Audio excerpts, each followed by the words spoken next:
newest webisode is the unveiling of our Northridge remodel. It is a huge top to bottom remodel that we completed over the course of this last year. The finishes before were lots of columns and frills, and it just needed to be taken into this decade.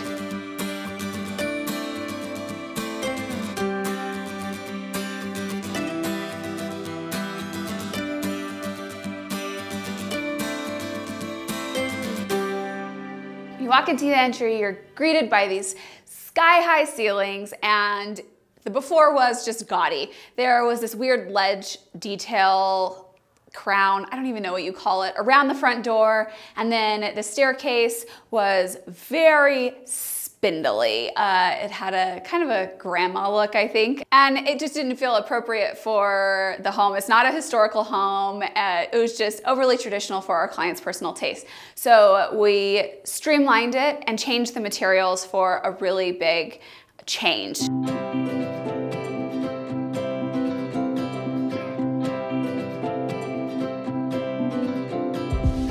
We did wood and metal together, and I think that that combination really set the tone for the entire home. We used warm woods and black accents, and they had paneling before, but it was just more of a dated style, so we freshened it up by taking it floor to ceiling and elongating everything in the entry. When you have this curved, round staircase situation, I think that the best solution is to ground it with a big round table, but typically I don't find that round tables look welcoming alone, so I like to layer them with stools and benches, and we even leaned a mirror behind this, and then drew your eye up to the beautiful light fixture with these tall vases and beautiful branches.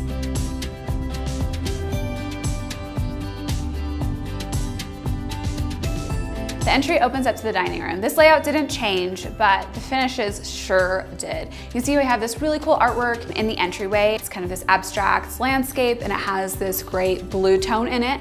We tied that into the dining room paneling. The paneling in here is very cool because we did painted and then we mixed in a grass cloth in the middle of the panels. And I think that it just gives this dressy effect. We don't get to do formal dining rooms very often, so it was fun to take it to an elevated, dressier place.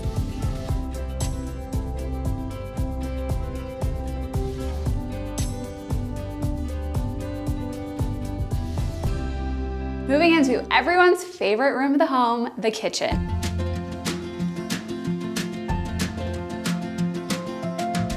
This kitchen transformation is so dramatic. We had this L shape happening with an island in the middle. There were some angles. We had this weird fluorescent light situation happening, and it all went away. We changed the layout to just have a longer island. We got rid of the peninsula.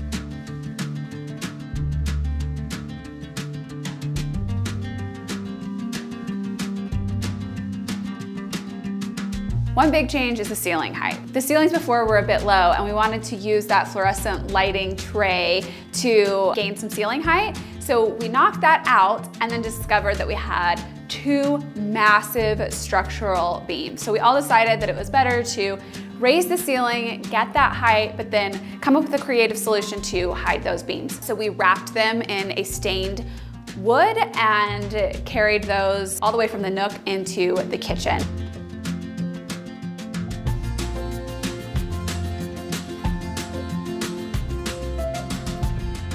Before, we had an angled door into the pantry and then an opening happening, and we decided to close that off, straighten out the pantry door, and then create one long wall for the refrigerator and a landing area to have as a drop zone. One of the biggest design challenges we faced here was coming up with a central focal point. We had a placement for the range, and it was centered on the island, but not on that back wall. So ultimately we decided the best thing to do was frame it out with symmetrical floating shelves on either side, and then treat that side to the left as part of the cabinetry that wraps around to the sink. The island design is one of my favorites that we have ever implemented. We did a waterfall countertop, and then we have a huge, thick butcher block counter at the end with these open shelves for displaying bowls and books and beautiful things. And I think that the effect is this wow factor when you walk in. I love that the stain ties in really beautifully with the warmth on the leather of the bar stools.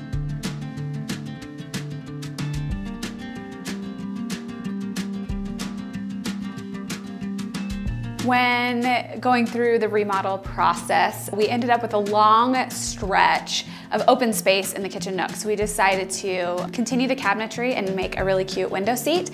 And then that opens up to the nook where we have this huge table that our clients brought from their old home. It seats so many. We freshened it up with new chairs, a modern light fixture, and then this really cool glass front cabinet that is filled with treasures. And I think one of my favorite styling tricks is to add things on top of these types of cabinets. I think it just adds a lot more life to a space.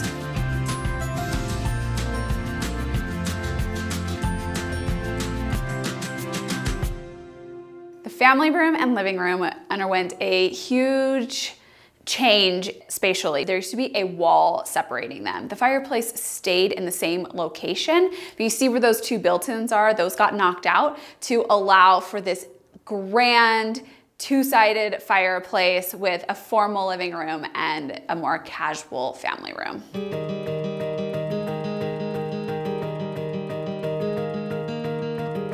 We cleaned up the fireplace design, we wrapped it with paneling, and then did a stone surround. One of my favorite details carried in from the kitchen is we did dark beams along the vault line of the ceiling, and then did symmetrical chandeliers on both sides of the room.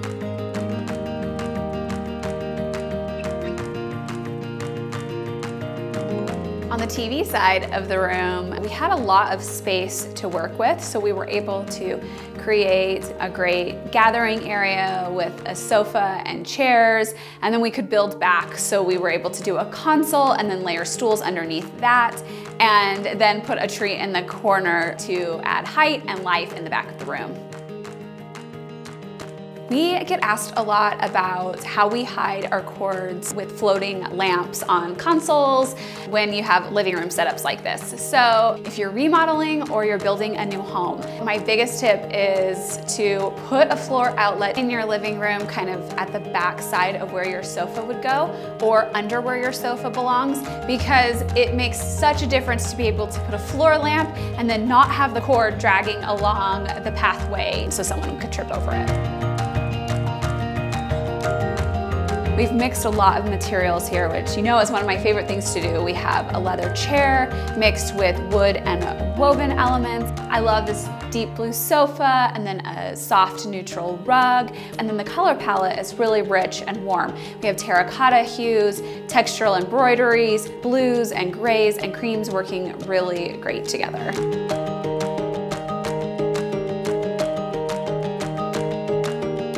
Carrying that mixed materials theme, we did this great coffee table. It's the perfect size to go in a lot of different spaces. It has a chagrin surround and then a rustic wood top, which is a really great balance of pretty and rustic. The two rooms were a challenge to make sure that they felt different, but then also flowed really nicely together.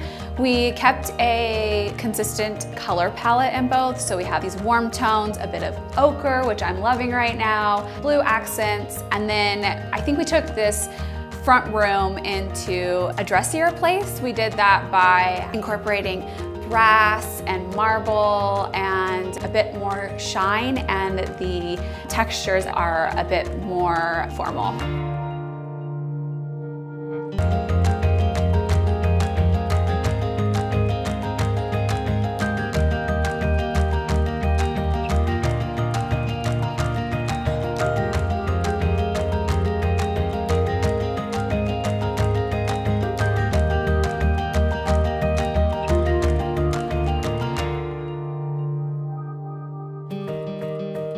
This is a big house with lots of room, so we have more webisodes coming for you, so don't forget to subscribe.